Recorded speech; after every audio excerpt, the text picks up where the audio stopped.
Assalamualaikum. Selamat pagi. Ini adalah Malaysia hari ini. Hari ini hari Jumaat 13 Rabiul Awal 1445 Hijrah dah. Yeah. Oh, masih 1444 kali kita. Semalam merupakan 12 Rabiul Awal. Salam Aidil Rasul kita ucapkan kepada seluruh rakyat Malaysia. Hari ini hari Jumaat sudah tentunya ada banyak pengisian yang kita nak kongsikan kepada anda. Lagi-lagi hari Jumaat sentiasa ada soal wang. Oh betul, soal wang. Menarik sebenarnya apa yang akan kita kongsikan hari ini. Bukan itu saja, kami nak ucapkan salam ceria kepada semua. Sebenarnya saya dan Haziq hari ini nampak tak sedono Haziq kita. Ya, awak kini kira warna magenta. Magenta. Magenta begitu. Sebab hari Jumaat ni selalu orang kata, hari ini dah terutamanya saya tengok jalan agak kosong. Lengang. Sebab katanya cuti sambung teruslah sampai ke Sabtu Ahad. So daripada Khamis, Jumaat, Sabtu, Ahad. Ya. Jangan tiba-tiba ada orang yang MC hari Isnin. Jangan begitu. Jangan tiba-tiba sambung orang tahu tu pattern MC. Allahu Akbar. Masya Allah. Dan yang paling penting, kami hari ini membawakan keceriaan kepada anda dan perkongsian yang menarik. Antaranya, kita nak cerita sikit tentang ni Haziq, berapa banyak dah kita dapat pingat ni. Alright, jom kita ceritakan mengenai Sukan Asia 2022 di mana sekarang ini 2 pingat emas yang telah pun diraih oleh atlet Malaysia. Satu daripada sukan layar dan juga satu lagi daripada equestrian. Ini adalah satu berita yang membanggakan apabila ini kira legend lah. Betul. Kabil Ambak yang 25 tahun menunggu akhirnya berjaya meraih pingat emas dalam acara dressage individu. Di mana Kabil Ambak yang dah berusia 43 tahun berjaya meraih 75.780 mata, menewaskan pencabar terdekatnya daripada Hong Kong. Tahniah kami ucapkan, dan tentunya ini juga banyak perkongsian saya tengok di sosial media itu. Shazrin akhirnya sumbang emas pertama. Ini emas pertama kalau ikutkan ya. Betul. Dan katanya kalau anda lihat di sini, Shazrin dinobatkan sebagai pemenang selepas perlumbaan terakhir ILCA 6 dan terpaksa dibatalkan sebab tiada angin mula-mulanya. Ya, betul. Ini emas terbanyak pertama buat Shazrin. Ini dia. Ini dia wajah Shazrin untuk mendapatkan emas untuk Malaysia. Dua dah pun emas yang telah pun diraih. Dan semalam juga kita dapat lihat atlet badminton negara memulakan sukan badminton. Berkumpulan lelaki di mana tewas 1-3 menentang Korea. Yang menang hanyalah Aaron Chia dan juga So Woo-Yik yang menang straight set. Tapi tak apa, kita ada acara individu yang akan berlangsung tidak lama lagi. Jadi kami tertanya juga, apa agaknya sukan yang anda nanti-nantikan? Bagi saya, kita sebenarnya kena sokong semua asalkan Malaysia. Yang penting Sukan Asia. Betul, Sukan Asia. Dan anda semua juga boleh komen di Facebook kami, Malaysia hari ini. Boleh tonton walaupun mungkin sekarang ni berada di kampung, berada di tempat kerja, di mana-mana saja. Okey, sekarang ni kita ada satu lagi cerita. Di mana ada satu video yang viral dekat TikTok. Ada cerita mengenai 10 orang adik-beradik. 10 orang adik-beradik bersama dengan adiknya ni yang nombor 9 yang menjadi seorang askar. Kalau bercakap pasal askar, saya selalu teringat awak, Raya. Saya? Sebab yelah, kisah awak dengan suami awak, kita tahu macam mana kan. Bagaimana pengorbanan, masa, kena korban keluarga. Ya, betul. Dan kita dapat rasa bagaimana seorang lelaki ini yang dilalui oleh seorang lelaki ini yang terpaksa berpisah dengan keluarganya. Betul. Jadi ini adalah satu pengorbanan dan amanah untuk negara. Jadi kita lihat video ini untuk tatapan anda, apa yang berlaku sebenarnya. Mari kita saksikan. Jom.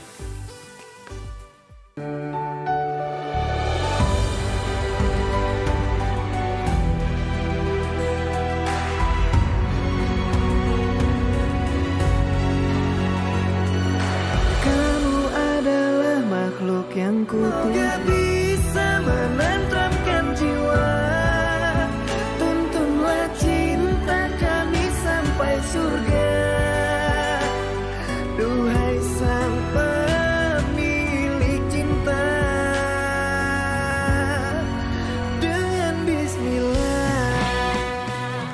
Kejayaan yang diraih bersama dengan ahli keluarga. Hari ini kita dapat bawakan ke semua adik-beradik YE. Tapi YE tak dapat bersama dengan kita. Sebab apa ya? Itu kita kena tanya dekat adik-beradiknya. Yang penting semua adik-beradik dapat berkumpul hari ini walaupun tidak bersama dengan kami di studio. Tapi kami berada di talian sekarang. Mungkin kita boleh cakapkan Assalamualaikum dulu. Assalamualaikum. Salam kenal. Assalamualaikum semua. Waalaikumsalam. Masya Allah. 1, 2, 3, 4, 5, 6, 7, 8, 9 orang adik-beradik. Semua lengkap ada bersama dengan kita hari ini. Jadi kita bersama dengan Nurul Hudawati. Cik Omar Zee. Boleh babai lambai sikit? Yang mana satunya? Hudawati. Nombor satu lah kan? Okey. Nombor 1. Nurul Azlin? Oh, itu Nurul Azlin. Zafirah yang mana, Zafirah? Zafirah. Okey, Abdul Hazim. Nombor 4. Ni yang share video tu. Saiful Aslam. Okey. Nazili. Hai. Ada suara Nazili di situ.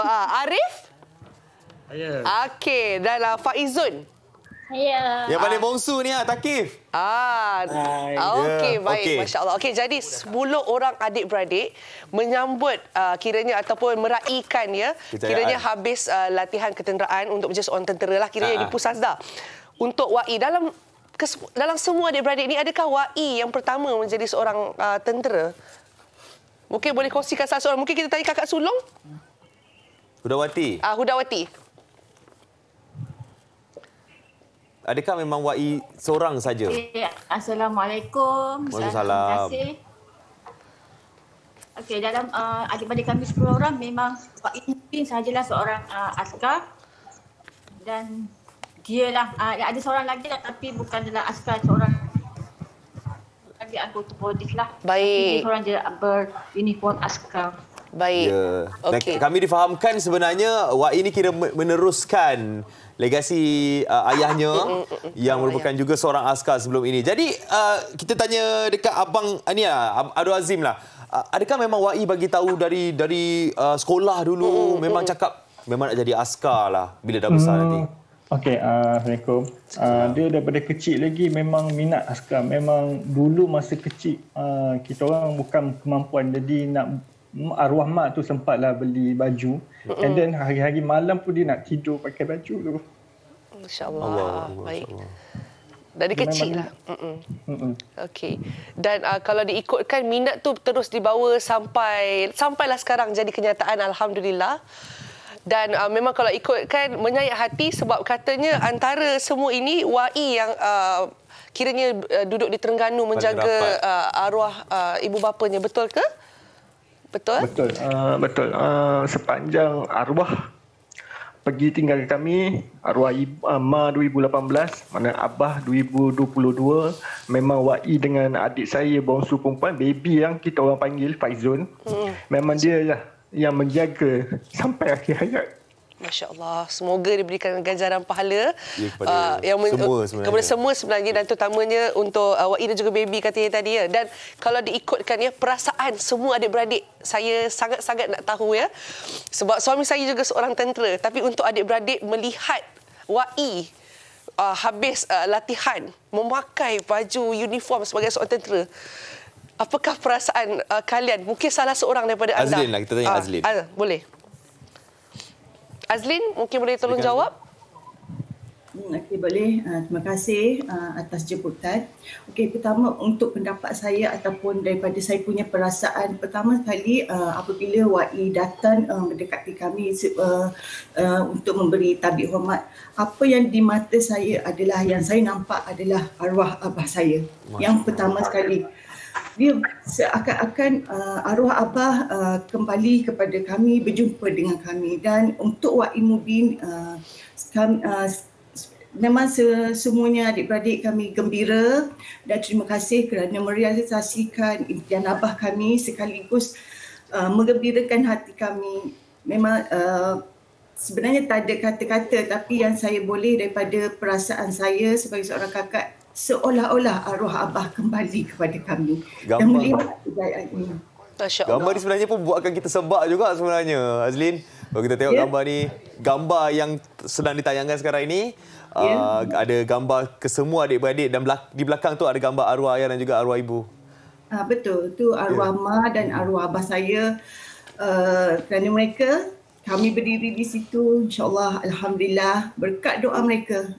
Jadi untuk mengumpul semua 10 adik-beradik sewaktu itu adalah satu yang sukar. Nak dapatkan masa, nak bagi semua free, nak gather 10-10 orang. Jadi siapa sebenarnya yang bertanggungjawab untuk mengumpul ke semua adik-beradik supaya ada di waktu hari kejayaan WAI Mubin? Alhamdulillah semua sebenarnya tiada arahan yang dikeluarkan, tapi mungkin timbul dari hati masing-masing.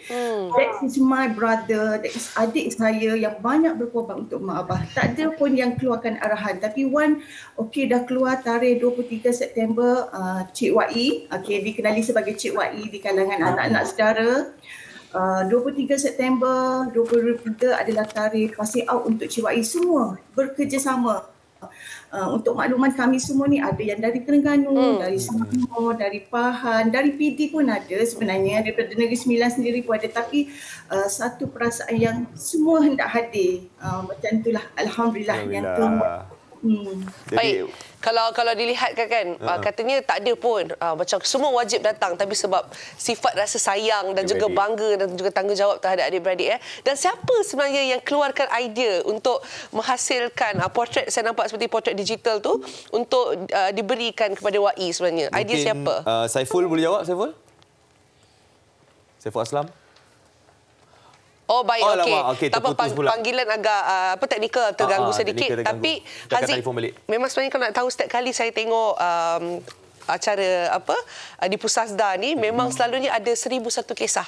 Dan ini antara kisah yang saya rasa sangat menyentuh hati, sebab kiranya menyambung legasi seorang bapa yang sangat nakkan salah seorang anaknya menjadi ahli beruniform. Satu kebanggaan tau. Ya, tapi apabila arwah ayah dan ibu tak dapat nak melihat dan menyaksikan kejayaan itu sendiri, itu yang membuatkan kita semua rasa apa yang nak disampaikan dalam video tu. Dan apa yang lagi ekstra Daya kat sini, eratnya adik-beradik ni, 10 orang ni. Kalau dengarlah kakaknya dan abangnya jawab tadi kan, boleh kita bayangkan macam mana sayangnya mereka tak ada WAI Mubin. Dan sebab tu terus terasa ya. Ya, rasa. Dan inilah dia. Dan kita akan sambung untuk mendapatkan, kita akan cuba untuk reconnect kembali bersama dengan kesemua adik-beradik WAI Mubin. Apa kata kita berehat seketika? Kita kembali selepas ini dalam Malaysia Hari Ini.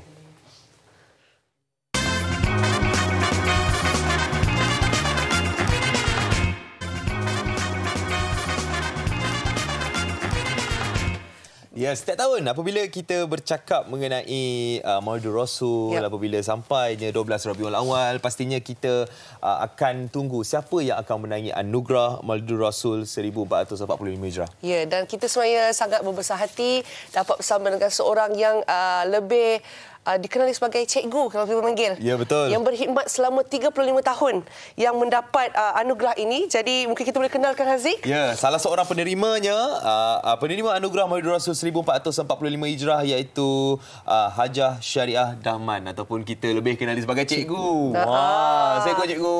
Waalaikumsalam. Ya, 6 tahun telah bersara daripada jawatan sebelum ini. Last memegang pengarah Kolej Mara Kuala Nerang, Kedah. Jadi apabila mendapat panggilan, cikgu menerima anugerah Maulidur Rasul ni, benda pertama sekali, perasaan cikgu? Pertama tentulah terkejut. Sebab benda tidak pernah menjadi impian. Cikgu tak pernah impi. Tak pernah terfikir pun. Seronok tengok orang je tiap-tiap tahun. Tiba-tiba JAKIM telefon. Allah, terkejut besar. Memanglah setulusnya cikgu gembira dan sangat bersyukur kehadrat Allah kerana kerajaan memberi anugerah ini, dan cikgu rasa sangat dihargai dan dirahmati. Alhamdulillah. Jadi gabung dua tu, cikgu berharap apa yang cikgu dapat akan menempuh laluan selangkah lagi ke syurga. Amin. Ya Rabbal Alamin. Sama-sama kita doakan ya. Dan juga bila bercakap tentang menjadi seorang guru selama 35 tahun, pastinya terlalu banyak perkara yang dilakukan. Tetapi mesti ada sesuatu yang luar biasa tentang sumbangan daripada cikgu sendiri. Mungkin boleh kongsikan apakah mungkin signifikasilah dalam bidang yang cikgu sebut ini, apa agaknya yang mungkin kami boleh tahu atau boleh kongsikan kepada kami? Okey. Cikgu sebenarnya nak bagi soalan nombor 2 ni kepada penilai.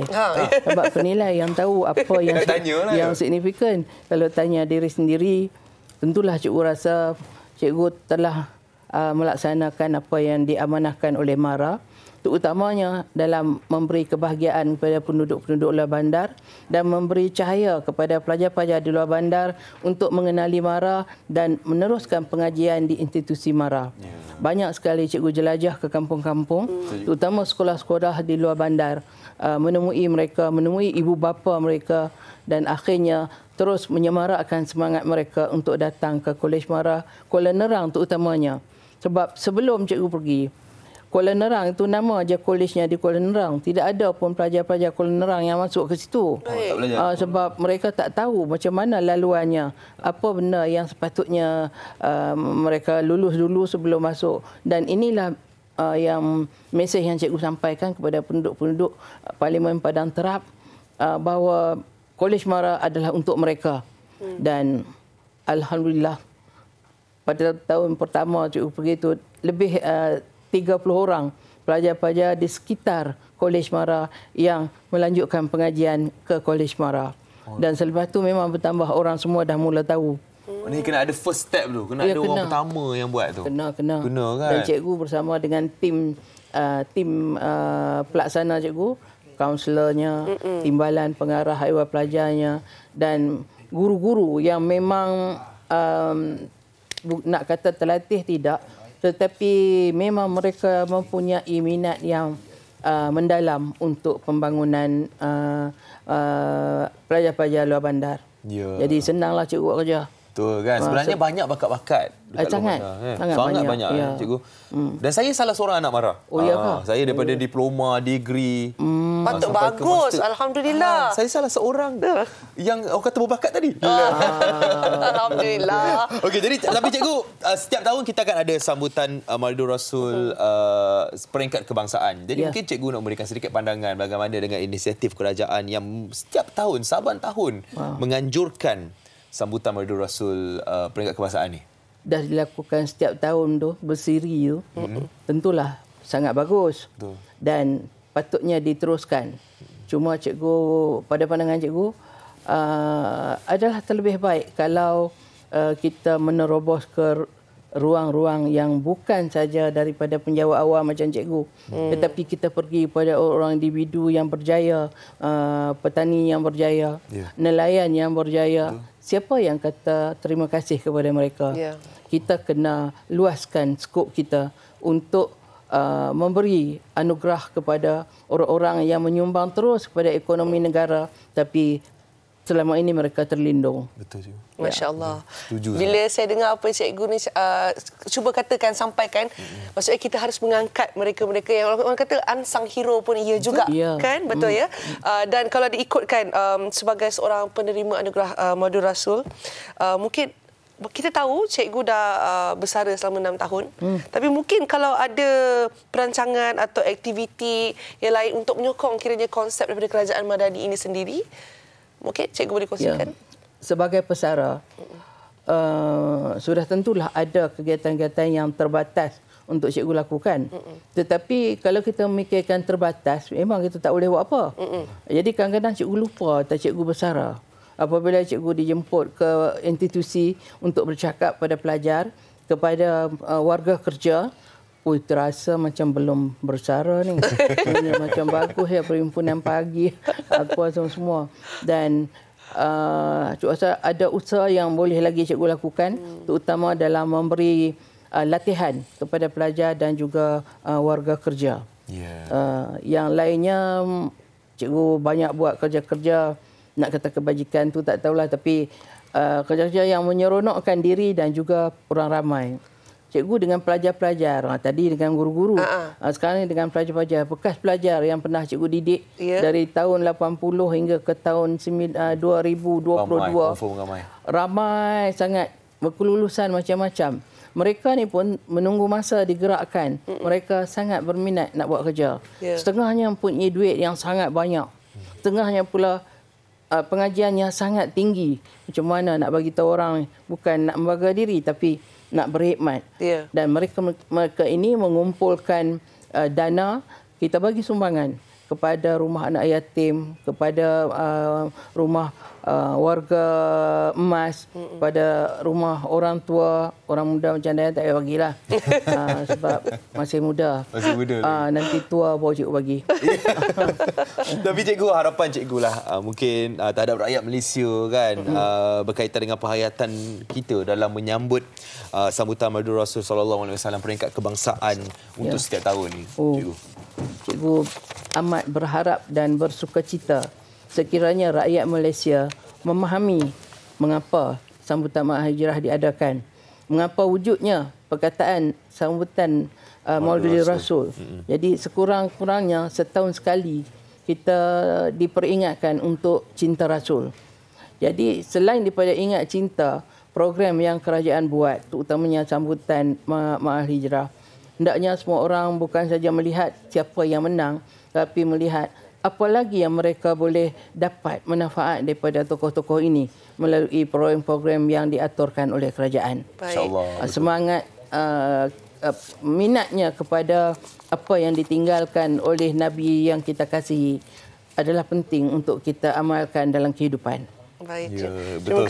Sudah pastinya apa yang cikgu katakan tadi, yang cikgu ceritakan mungkin akan memberi kira nasihat seorang cikgu lah. Ya, betul. Kami dikira hari ini penonton-penonton MSI, kita anggap kita sebagai murid kepada cikgu hari ini. Kita dengarlah nasihat cikgu. Ya, betul. Dan sebenarnya membakar juga semangat kita.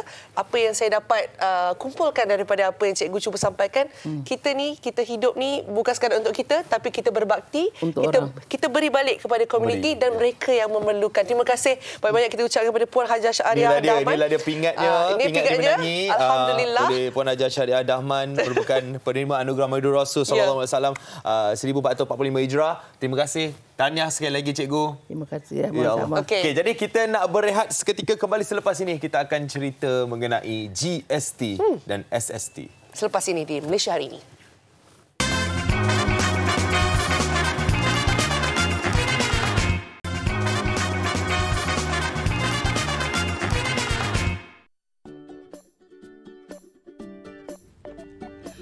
Tahukah anda apa itu GST dan SST? GST ini adalah cukai daripada kerajaan. SST ini cukai yang dikenakan oleh kedai lah. GST itu cukai yang dikenakan oleh kerajaan secara menyeluruh. Maksudnya setiap industri ada dikenakan teks cukai. Tapi bagaimana untuk SST pula, hanya sebahagian jenis industri saja yang dikenakan cukai. Itu daripada bidang perkhidmatan lah. SST ini dia lebih kepada services. Cukai yang dikenakan ke atas servis. Contohnya macam di kedai makan contohnya. Tapi macam GST ni dia kepada lebih menyeluruh kepada semua jenis perniagaan. GST diperkenalkan di Malaysia melalui Akta Cukai Barang dan Perkhidmatan 2014 yang berkuat kuasa pada 1 April tahun berikutnya. Kadar standard untuk GST adalah 6% dan ia dikumpulkan pada setiap peringkat rantaian bekalan. Bagaimanapun, sesetengah barangan bernilai sifar manakala yang lain dikecualikan GST. Di samping itu, perniagaan boleh menuntut kredit cukai untuk GST yang dipungut dari mereka oleh pembekal mereka. Untuk itu, kerajaan terdahulu berjaya mengutip RM44 bilion melalui GST pada tahun 2017 dan pada asalnya menyasarkan RM43.8 bilion untuk tahun 2018. SST pula dilaksanakan menerusi Akta Cukai Jualan 1972 dan Akta Cukai Perkhidmatan 1975. Berkuat kuasa sehingga digantikan oleh GST pada 1 April 2015 dan dikembalikan bermula 1 September 2018. Kadar cukai jualan untuk barangan adalah 5%, 10% atau pada kadar lain yang ditentukan oleh kerajaan ketika itu. Sementara itu, kadar cukai perkhidmatan adalah 6% dan akan dikenakan ke atas perkhidmatan makanan dan minuman, insurans, perkhidmatan komunikasi, kelab swasta, hotel dan lain-lain. Tidak seperti GST, cukai itu hanya dikenakan ke atas pengilang dan pengimport, bukan keseluruhan rantaian bekalan. Di samping itu, tiada peruntukan untuk menuntut kredit cukai input. Di tampuk pemerintahan kerajaan terdahulu berkata, ia berharap dapat mengumpul RM21 bilion setahun melalui SST. Pada 11 September lalu, Menteri Ekonomi Rafizi Ramli dilaporkan berkata, kerajaan terbuka untuk memperkenalkan semula GST sebagai salah satu strategi untuk meluaskan asas hasil bagi mencapai kemampanan fiskal. Fiskal? Dasar fiskal atau dasar belanjawan ialah langkah-langkah kerajaan mengubah perbelanjaan dan struktur percukaian bersama usaha mempengaruhi tingkat perbelanjaan agregat dalam ekonomi. Cukai, cukai, cukai. Bagaimana pula pendapat orang ramai tentang usaha kerajaan untuk mengembalikan pelaksanaan GST? GST ni saya setuju, bagus untuk ekonomi negara. Tapi dalam masa yang sekarang ni, dalam keadaan orang kata rakyat dalam keadaan terbeban, jadi kalau nak mulakan pada GST ni, kita mula pada yang rendah lah, peratus yang rendah, dan kita mula pada yang bawah, dan kemudian naik lah, macam tu lah. Selalunya netizen akan berbunyi harga barang akan meningkat, tapi sekarang ni tak ada GST pun harga masih meningkat juga. So kerajaan perlu mengawal lah sebenarnya kawalan peningkatan harga-harga terutama kepada keperluan asas. Saya tidak menitik beratkan kepada sama ada jenis ataupun nama cukai itu. Cuma saya berharap agar pihak kerajaan ini, sekiranya cukai itu dikenakan, tepatilah ayat tu datang daripada rakyat dan kembali untuk rakyat. Seiring dengan kederasan arus ekonomi, setiap usaha yang dilaksanakan, pastinya rakyat menginginkan manfaatnya dapat dirasai bersama. Maka, rumusan yang ideal adalah penantian seluruh rakyat Malaysia demi membangun ekonomi negara. Baik, itu dia sedikit penerangan ataupun paparan yang kami kongsikan tentang kita punya topik yang bakal saya dan Haziq bincangkan. Betul. Iaitu soal wang, cukai barangan dan perkhidmatan, GST dan SST. Jadi kita bersama dengan seorang pakar lah yang akan berkongsi dengan lebih lanjut. Kita bersama dengan Profesor Madya Dr. Ana Azriati Cik Azmi, iaitu Jabatan Perakaunan Fakulti Perniagaan dan Ekonomi Universiti Malaya. Assalamualaikum Doktor. Assalamualaikum. Selamat datang ya. Baru-baru ni tiba-tiba muncul kembali nama GST apabila Menteri Ekonomi kita mencadangkan dan kata kerajaan sedia untuk melihat kembali dasar GST. Untuk mempertimbangkan semula untuk jadi, kita. Jadi popular lah balik nama GST ni, tapi mungkin ada yang tak tahu apa itu GST. Apa itu SST? Mungkin boleh terangkan dahulu kepada semua penonton Malaysia hari ini. Okey, GST dengan SST ni sebenarnya dia adalah cukai yang sama. Dia cukai tak langsung. Maknanya lagi banyak kita berbelanja, lagi banyaklah cukai yang kita akan bayar. GST, SST sama. Cuma cara dia diimplementasikan je yang berbeza. So kalau tengok gambar rajah yang saya bagi ni.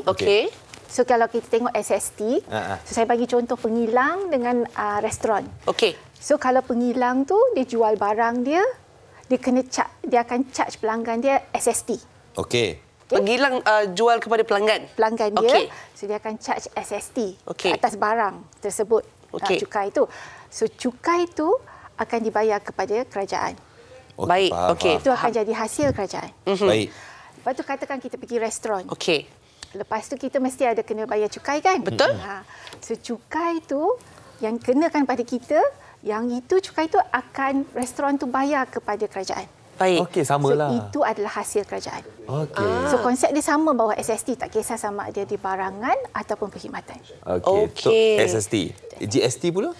GST yang unik juga, kalau tengok juga slide tu, GST ni dia ada satu mekanisme dipanggil input dengan output.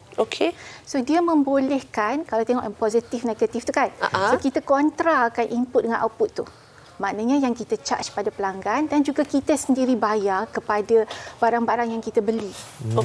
So dia akan menyebabkan sama ada dua situasi yang SST tak boleh buat. Apa dia? So maknanya kita bayar kepada kerajaan, cukai, maknanya pengilang tu ke restoran tu dibayar kepada kerajaan, dan boleh berlaku juga situasi di mana dia negatif. Maknanya kerajaan bayar balik kepada dia. Kepada pengilang dan juga restoran? Ya, sekiranya offset tu kan, antara dua tu, dia berlaku negatif. So maknanya dia boleh bayar balik, kerajaan akan bayar balik dia sebab dia dah terlebih bayar. Ini sebenarnya yang utama. Sekiranya mekanisme ni tak dipakai, maknanya pembayaran balik kalau bila berlaku negatif tu tak ada, dia macam seolah-olah sama macam SST. Jadi itu adalah perbezaan yang ketaranya. Itu yang utama yang menyebabkan GST ni dia very efficient. That's why itulah yang pentingnya perbezaan ni, Doktor. Dia kena ada juga kebolehan untuk kontra tu, dan ada sekiranya berlaku, kerajaan bayar balik kalau negatif tadi tu. Maksudnya akan ada berlakunya kira-kira di situ. Ya, kena ada that offset yang kat atas tu. Output tax tolak input tax. So dia berlaku dua positif, negatif. Okey, jadi kita dah nampak perbezaan dia. Kita dah tahu sedikit sebanyak dan apa yang menyebabkan perbezaan itu memberi kepentingan kepada pelaksanaan GST. Tapi bagaimana pula kepentingan GST ni terhadap ekonomi negara? Apa dia punya signifikannya, Doktor sebenarnya? Kalau tengok ada slide saya yang seterusnya tu, dia tunjuk hasil. Okey, hasil kerajaan dan GST ya. Pada 2015 sehingga 2017 tu kita boleh tengok. Sebab 2018 kita tak boleh sebab Jun dia dah dimansuhkan. Okey. So tak boleh pakai sangat 2018. Okey, kita ketepikan sebentar. Ketepikan sebentar. Kita tengok 2015, 16, 17. Kita nampak peningkatan. Baik. Apa-apa cukai kalau kita perkenalkan dia mesti untuk hasil kepada kerajaan. Okey. So kita fikir hasil tu untuk apa? Bukan saja untuk ekonomi, contohnya untuk pendidikan. Ya. Untuk bayar sekolah-sekolah tu, untuk bayar hospital. Lepas tu kita juga macam Jabatan Kebajikan Masyarakat guna duit tu untuk bayar bantuan kewangan kepada orang kurang upaya, kepada warga emas. So kita tak boleh tengok ekonomi saja. Baik, maksudnya saluran tu ke mana maksudnya ya? Ya, saluran tu ke mana juga. Okey, baik. Sebab ialah mungkin tertanya juga, okey, kalau adakah cukai tu lebih dapat kepada kerajaan, apa yang bakal berlaku kan? Okey, dan mungkin kita nak tahu juga apakah tadi kata Haziq soalannya apakah kepentingan GST ya? Betul. Okey, kalau kita nak tahu juga kenapa perbezaan ni sangat penting sebenarnya, Prof? Perbezaan antara GST dengan SST. Kenapa sangat penting? Okey, bila kita pakai mekanisme GST ni, dia lebih telus. Oh, okey. Kan sebab dia kena tolak, dia kena tunjuk apa yang dibayar, apa yang dia charge. So dia lebih, itu kesan sampingan. Baik. Dan juga sebab tu juga banyak lebih hasil kepada kerajaan. Di mekanisme tu yang amat penting sebenarnya. Jadi nampak macam daripada pelaksanaannya akan mendatangkan hasil yang sebegitu rupa, iaitu lebih telus kalau kita amalkan GST lah. Jadi adakah konsep yang apabila rakyat fikir bila laksanakan GST je kita akan keluar lebih? Okey. Dia sebenarnya sebab tadi kita tengok mekanisme kan, dia boleh berlaku dibayar pada kerajaan, dia boleh juga berlaku kerajaan bayar balik sebab dia dah terlebih bayar. So macam Dayah cakap tadi, yang amat penting adalah pelaksanaan. Kalau pelaksanaan tu dibuat dengan betul, dan GST tu dia boleh membawa kepada kebaikan lah, bukan je kepada negara, pada rakyat juga. So yang ni saya bagi ciri-ciri dia. So, ciri-ciri GST yang bagus, contohnya mekanisme output input tax tu berlaku. Maknanya maknanya pembayar cukai kalau dia berhak untuk dapat refund, dia dapat. Okey. Selayaknya. Selayaknya. Okey. Skop GST luas, maknanya bukan industri ini dapat, industri ini tak dapat. Itu yang saya kata sedikit pengecualian GST diberikan. Okey, semualah. Ya, bukan untuk orang ni tak payah bayar. Kalau dia bukan boleh, terpilih. Kalau boleh broad base orang panggil. Okey. Lepas tu satu kadar je terpakai. Macam sekarang kita ada 10%, 6%, 5%. Satu kadar je pakai. Konsisten dan sama. Lepas tu kadar GST yang rendah. So contoh negara kalau nak tengok New Zealand. That's one of the best. Okey. Lepas tu agensi kerajaan juga yang mentadbir mesti cakap. Okey. So contohnya dia ada sistem pengurusan risiko yang baik. Lepas tu ada database yang bagus. Lepas tu dia tidak membebankan pembayar cukai yang dah jujur. Maknanya jangan sebab seorang ni tak buat tak elok, semua orang kena. Baik, dia ibaratnya tata kelola yang rapi, yang telus rapi. Itu yang sebaiknya. Okey, jadi kalau kita tengok yang warna kuning tu pula. Okey, warna kuning ni saya nak emphasis juga sebab bila ciri-ciri GST yang baik ni kita bagi sedikit pengecualian, semua industri kena. Dan cukai jenis ni dia banyak kurang menguntungkan orang-orang yang berpendapatan rendah, miskin. Okey. So sebab tu dia kena ada alternatif. Bukan pengecualian bukan memberi pengecualian kepada orang, tapi instead dia bagi macam bantuan kewangan. So maybe ada satu skim baru dibuat, sekiranya GST ni macam ni nak diperkenalkan, ada satu mekanisme alternatif diberikan especially kepada isi rumah yang berpendapatan rendah. Baik. So, dia kena work, semua ni kena work together. Pelaksanaan amat penting. Amat penting. Itu nak melaksanakan tu, rangka asal dia, rangka awal tu yang kena kita kena faham dan kita kena betul-betul plan. Yes. Okay, jadi doktor, kalau kita ambil kesimpulan lah doktor, GST dengan SST, mana lagi baik untuk dilaksanakan? Sekiranya GST dapat dilaksanakan seperti yang saya syorkan, saya syorkan GST. Baik. GST. Yang mengikut apa yang disyorkan inilah. Kalau dia boleh dilaksanakan seperti yang saya syorkan. Sebenarnya akan menjadi satu pelaksanaan yang mantap dan memberi kebaikan. Dan orang senang faham satu kadar aje. Ya, betul. Dan sebenarnya memang betul kita kena menggali ilmu dan mengetahui sebelum kita menjatuhkan satu hukuman, GST lebih baik, SST lebih baik. Dan sebenarnya kita kena lihat secara menyeluruh seperti apa yang kami kongsikan kepada anda. Dan kita nak ucapkan terima kasih banyak-banyak kepada Profesor Madya Dr. Ana Azriati Cik Azmi daripada Jabatan Perakanan Fakulti Perniagaan dan Ekonomi Universiti Melaya, kongsi ilmu bersama kami pada hari Jumaat yang cukup barakah ini. Ya, terima kasih doktor bersama kami untuk soal wang hari ini. Jadi kita nak berehat seketika.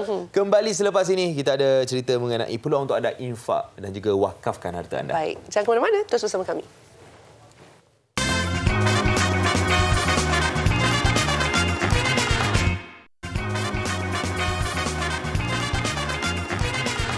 Di hari Jumaat yang barakah ni, apa kata anda ambil peluang untuk tambah pahala dengan kita mencari cara untuk kita infakkan dan wakafkan harta kita. Jadi hari ini ada satu peluang yang Aziz nak kongsikan kepada anda untuk pembinaan Masjid Kota Warisan Sepang Selangor. Jadi Aziz bersama dengan AJK Promosi Jawatankuasa Pembinaan Masjid Kota Warisan Sepang Selangor iaitu Ustaz Abdul Muhaimin Datuk Syed Roslan. Assalamualaikum Ustaz. Assalamualaikum. Ya, dan juga kita bersama dengan Setiausaha Jawatankuasa Pembinaan Masjid Kota Warisan Sepang iaitu Encik Muhammad Zubir bin Hasbullah. Assalamualaikum Cik Zubir. Jadi, mungkin Cik Zubir boleh ceritakan status terkini Cik Zubir. Apakah status terkini pelaksanaan projek pembangunan Masjid Kota Warisan Sepang Selangor dia sampai tahap mana dah? Masya-Allah. Assalamualaikum warahmatullahi taala wabarakatuh. Cik Aziz, terima kasih dan juga MHI yang memberi peluang kepada saya untuk berbicara berkenaan dengan peluang infak di Masjid Kota Warisan Sepang Selangor Darul Ihsan. Ya. Syukur Alhamdulillah, Kota Warisan ini telah wujud 20 tahun yang lalu, tetapi kita tidak mempunyai sebuah masjid lagi. Kita cuma ada 2 surau bertaraf Jumaat yang kapasiti dia untuk memenuhi 1,200 orang dan juga 300 orang. Yeah. Itu surau Al-Hijrah dan juga surau Warisan Bistari. Yeah. Alhamdulillah, kita telah mengilhamkan dia punya satu cadangan masjid pada tahun November 2021 dan telah diluluskan oleh JAIS, MAIS dan juga Perbawanan Wakaf Selangor pada Mei 2022. Alhamdulillah, berkat kerjasama sokongan daripada Kerajaan Negeri Selangor, tanah telah diwartakan sebagai tapak masjid. Alhamdulillah. Kelulusan dah ada, tanah pun dah warta.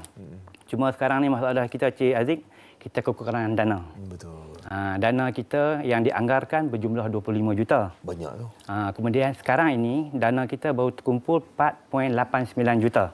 Lebih kurang 19% juta lagi lah. Jadi kita memerlukan infak dan juga peluang wakaf kepada semua dermawan-dermawan budiman di luar sana untuk berinfak kepada masjid kita ni. Jadi dalam masjid ni kita akan buat juga sekolah kafar. Sekolah kafar ini dia akan menempatkan 1,300 orang pelajar. Sekarang ni pelajar hanya menumpang di rumah-rumah kedai. Kesian Cik Aziz.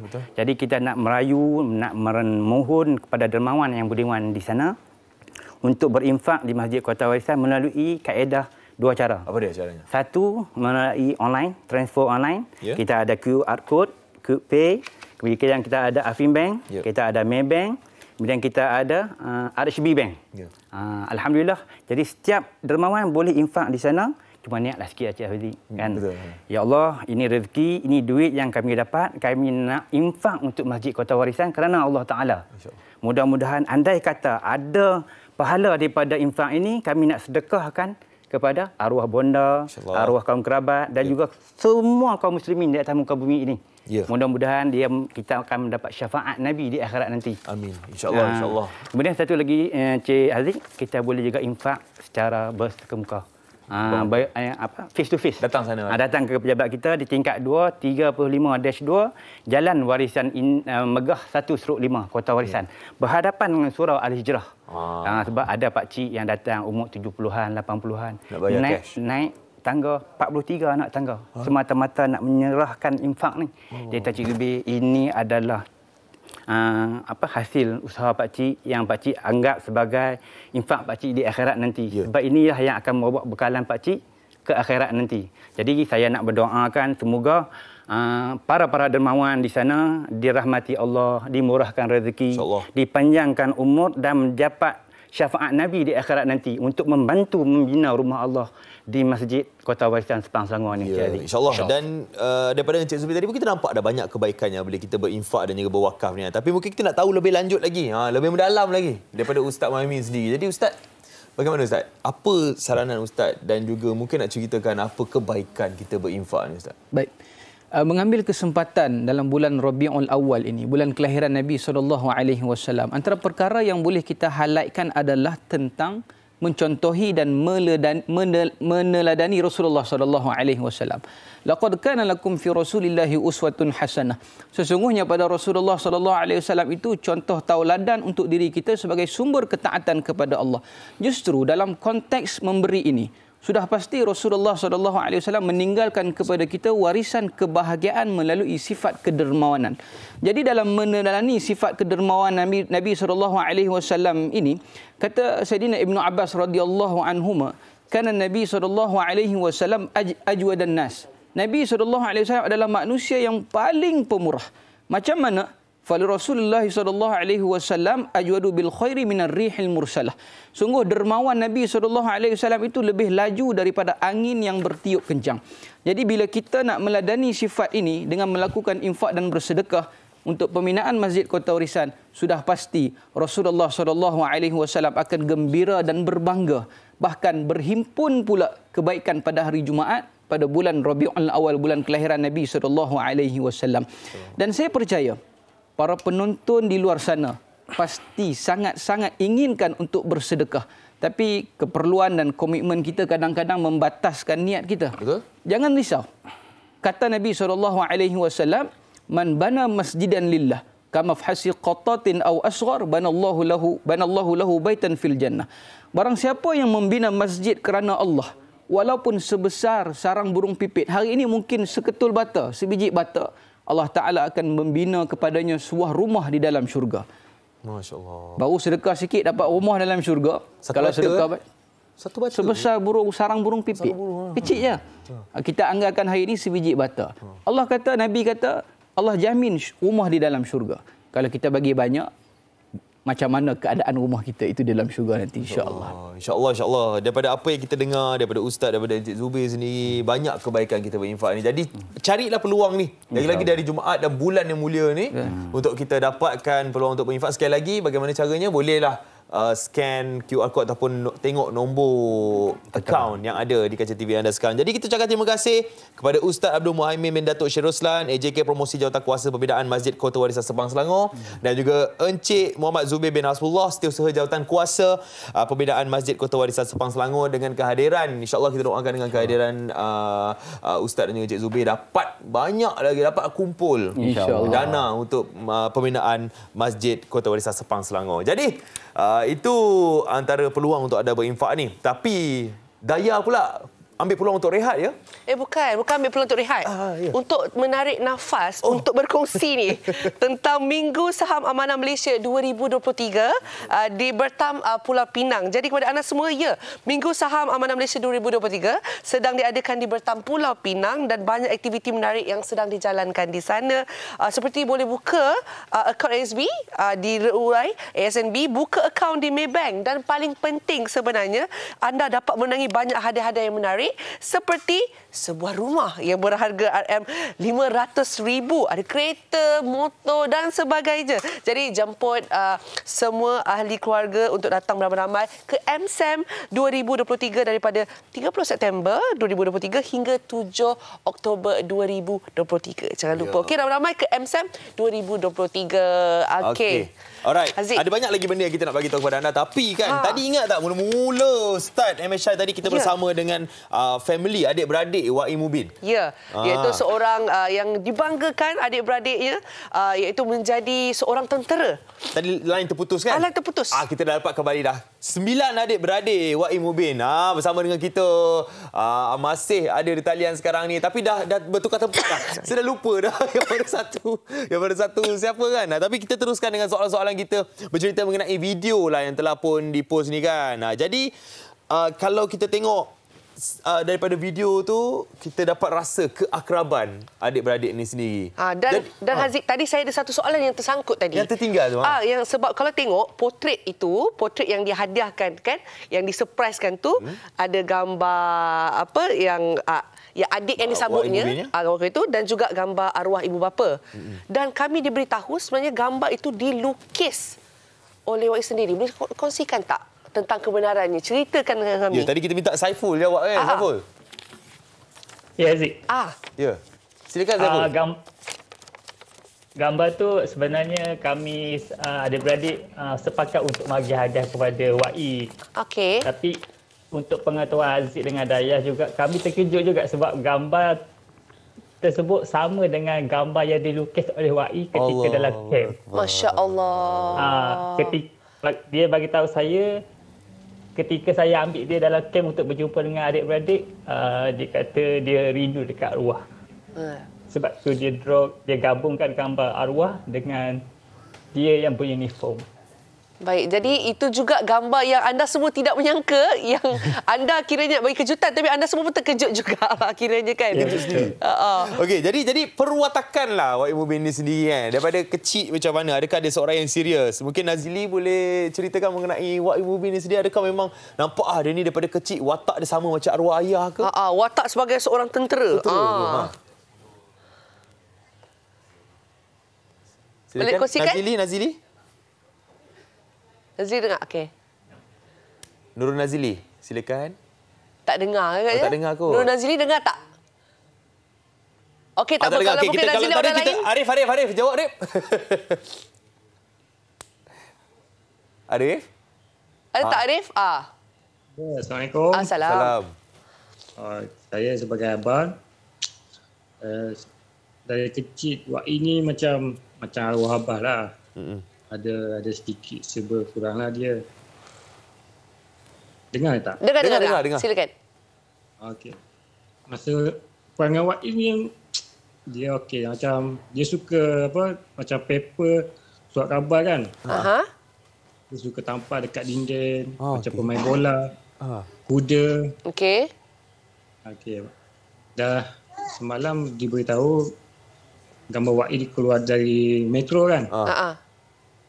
Sekarang kita orang pula tampar muka dia dekat dinding. Allah. Bangganya adik-beradik apabila Wai berjaya ya, kalau kita boleh katakan sekarang ni. Dan yang paling terkesan sekali lah saya rasa mungkin yang paling rapat lah yang ada bersama Wai menjaga arwah ayah dan juga arwah ibu, iaitu Nur Faizun. Baby. Ya, saya. Baby banyak bersama dengan abang kan? Sampai dah tengok abang, abang jadi tentera dah. Jadi mungkin awak boleh kongsikan sikit. Sekarang ni kiranya abang berjauhan dan pastinya Baby sendiri tahu kan menjadi seorang adik kot. Adik dia. Adik dia. Adik walaupun Baby. Walaupun nama dia Baby. Dia Baby last, dia kira anak perempuan paling last. Faham. Okey. Jadi walaupun berjauhan kan, kira tahu kan sebagai seorang tentera pastinya akan menjadi milik negara juga. Jadi sebab dah biasa bersama. Jadi apakah yang anda rasa ataupun anda bakal tempuhi ni boleh terima tak agaknya Baby? Macam mana? Mula-mula perasaan tu sedih lah sebab kami berdua memang selalu duduk kat rumah dengar tak arwah mak dengan abah. Orang jaga sampai dia dah rebut sakit. Lepas tu saya memang dua orang dari jaga mak dengan abah, kakak-kakak saya jauh. Bila dia berjauh dengan saya memang saya rasa sangat. Bulan puasa, saya puasa seorang-seorang. Saya duduk kat rumah seorang-seorang. Wai duduk dalam camp. Kita orang tetap terus kuatlah. Tanpa abang-abang jauh, saya duduk seorang-seorang kat rumah ke puasa semua. Lepas tu dia dapat askar. Saya cakap teruskan je, pergi je askar untuk masa depan Wai. Habiskan tamat latihan. Banggakan macam arwah abah saya bekas askar. Lepas tu dia cakap okey. Terus dia pergi sampai tamat latihan, kita orang jumpa. Sangat-sangat sedih lah bila dapat dia dah berjaya kan. Baik. Itu dia. Bila kita faham tau sebab baby yang duduk bersama dengan Wai kan. Ya, dan yang paling kecil sekali, Takif. Mungkin Takif nak jadi seperti abang. Nak jadi seperti abang tak? Adakah nak sambung legasi juga? Sambung legasi juga. Ataupun Takif dah pilih kerjaya lain? Assalamualaikum. Saya sebagai adik Wai kan. Saya tengok abang ni time mula-mula dekat Pusasda tu, dia masuk ke padang kawat rasa terharu lah. Rasa membakar semangat tu ada. Betul. So bila tengok abang kan, abang yang paling rapat, dia nombor 9, saya nombor 10 dan yang paling rapat lah. Paling dekat. So bila abang masuk kawat tu, memang terharu gila. So menjadi pembakar semangat. Baik. InsyaAllah. Baik. Kita doakan supaya dapat memberikan semangat kepada semua adik-beradik sekali dan juga kepada kami juga bila kita tengok keakraban adik-beradik ni. Betul. Terus teringat adik-beradik. Dan juga untuk saya rasa sebagai rakyat Malaysia, kita sama-sama hormati dan mengangkat anggota tentera kita yang telah berkorban masa dan juga tenaga dan juga waktu bersama dengan keluarga. Baik, terima kasih. Hormat. Kita ucapkan kepada semua adik-beradik Wai Mubin yang sudi bersama dengan kami pagi ni, yang tak dapat sempat nak borak tu nanti kita borak dekat belakang. Alright, jadi terima kasih kepada anda yang menonton MSI pada hari ini. Jangan lupa untuk terus bersama kami Isnin nanti bercerita mengenai sambutan Hari Warga Emas Kebangsaan. Bye. Assalamualaikum semua. Jumpa lagi.